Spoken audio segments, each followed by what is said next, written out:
તો હાલ સ્થાનિક સ્વરાજની ચૂંટણીનો માહોલ ચાલી રહ્યો છે તેવામાં ગાંધીધામના લીલા સર્કલ પાસે આવેલ વર્ષો જૂના કોમર્શિયલ કોમ્પ્લેક્સ દુકાનદારોને એસબીઆઈ બેંક દ્વારા તાત્કાલિક દુકાન ખાલી કરી કબજો સોંપવા નોટિસ પાઠવવામાં આવતા શહેરમાં વેપારી વર્ગમાં ખળભળાટ મચી ગયો છે।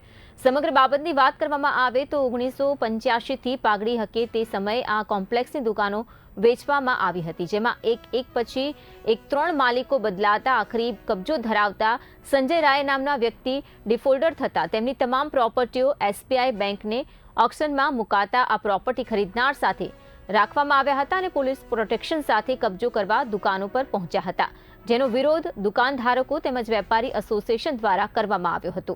આ સમગ્ર મામલે મહત્વની બાબત એ છે કે કોર્ટમાં કેસ ચાલતી પ્રોપર્ટી પર એસબીઆઈ બેંક લોન કઈ રીતે આપી શકે અને ગાંધીધામ શહેરમાં 90% વધારે પ્રોપર્ટી એસઆરસી અને ખાસ કંડલા પોર્ટ હસ્તકે છે, માટે કોઈપણ બેંકે લોન લીધા પહેલા તેમની પાસે પરમિશન લેટર લેવો અનિવાર્ય છે। બે ઇન્ડિયા ન્યૂઝ દ્વારા કબજો કરવા આવેલ મેનેજર પાસે જ્યારે આ લેટર માંગવામાં આવ્યો ત્યારે મેનેજરે ન કમેન્ટ્સ કહીને ચાલતી પકડી હતી। 1985 માં આ બિલ્ડિંગ જે જૂનામાં જૂના ઓનર હતા એમના નામેથી ચાંડુમલથી આ પગડી સિસ્ટમમાં લીધેલી હતી। જે તે ટાઈમથી અમે આજ સુધી અહીંયા લીગલી પોઝેશન ધરાવીએ છીએ। અહીંયા અમે કાયદેસર ટેનન્સી રાઇટ થી અમે અહીંયા બેઠેલા છીએ। અમારે 200 રૂપિયાનો ભાડો આવતો હતો, એ અમે રોજે રોજ દરેક બધાને ચૂકવતા હતા। એના પછી એક ઓનર બદલ્યા, પછી બીજા ઓનર બદલ્યા। અમે અહીંયા ને અહીંયા જ છીએ 1985 થી। એ બધી વસ્તુઓ કાગળિયાસરમાં રજૂ કરેલી છે। હજી હમણાં બેંક વાળાએ જ્યારે ઓક્શન બોક્શન કંઈક કર્યો હશે અમને કાંઈ ખબર નથી પડવા દીધી, પાછળથી એમને ઓક્શન કરી નાખ્યા છે। છેલ્લા બાકી આવીને અમને એમ કહે છે કે તમે હવે તમારી દુકાન। ગાંધીધામ મધ્ય લીલાસા સર્કલ ઉપર આવેલું એક કોમર્શિયલ કોમ્પ્લેક્સ જે સ્ટેટ બેંક દ્વારા વેચાણ આપવામાં આવ્યું છે, જેની ગ્રાઉન્ડ ફ્લોરની દુકાનો 1985 માં જ્યારે ત્યારે જે ઓનરે બનાવી છે એણે પાઘડી હકે દરેક વ્યક્તિઓને વેચાણ આપેલી છે।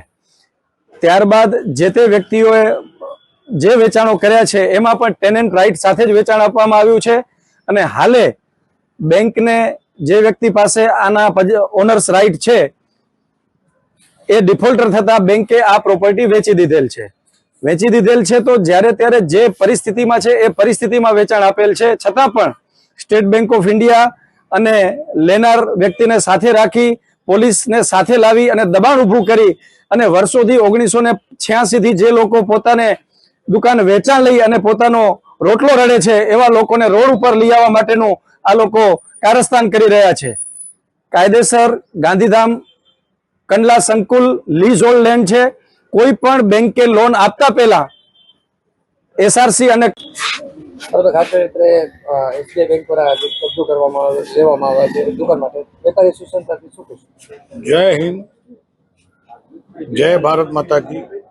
ગાંધીધામ આદિપુર વેપારી વેલફેર એસોસિએશનના પ્રેસિડેન્ટ કાલુભાઈ ભાનુશાલી, મારી એક જ આ બેંકને વિનંતી છે કે આ જે આ પ્રોપર્ટી લીધી છે તો અમે એમનાથી માંગણી કરી છે કે તમે અમને ડોક્યુમેન્ટ્સ આપો, છતાં અમને એ ડોક્યુમેન્ટ્સ આપતી નથી। આવી રીતે આ ગાંધીધામનો આ લોન કાંડનો છે એ બીજો બનાવો છે। આની અંદર જે વેચનાર છે અને જે લેનાર છે અને બેંક છે એની મોટીમાં મોટી કરપ્શન કરી અને સંડવાણેલી છે। એમાં બેંક મેનેજરનો પણ હાથ છે, લેવાવાળાનો પણ હાથ છે અને દેવાવાળાનો હાથ છે। આ લોકો ગરીબ તબકાને માણસોને દબાવવાની કોશિશ કરે છે અને રૂબાબ દેખાડી અને આ જગ્યા ખાલી કરવામાં આવે છે।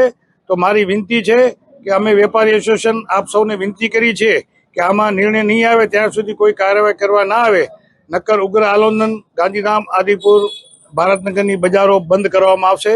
આ વેપારીઓને હેરાનગતિ છે। જય હિન્દ।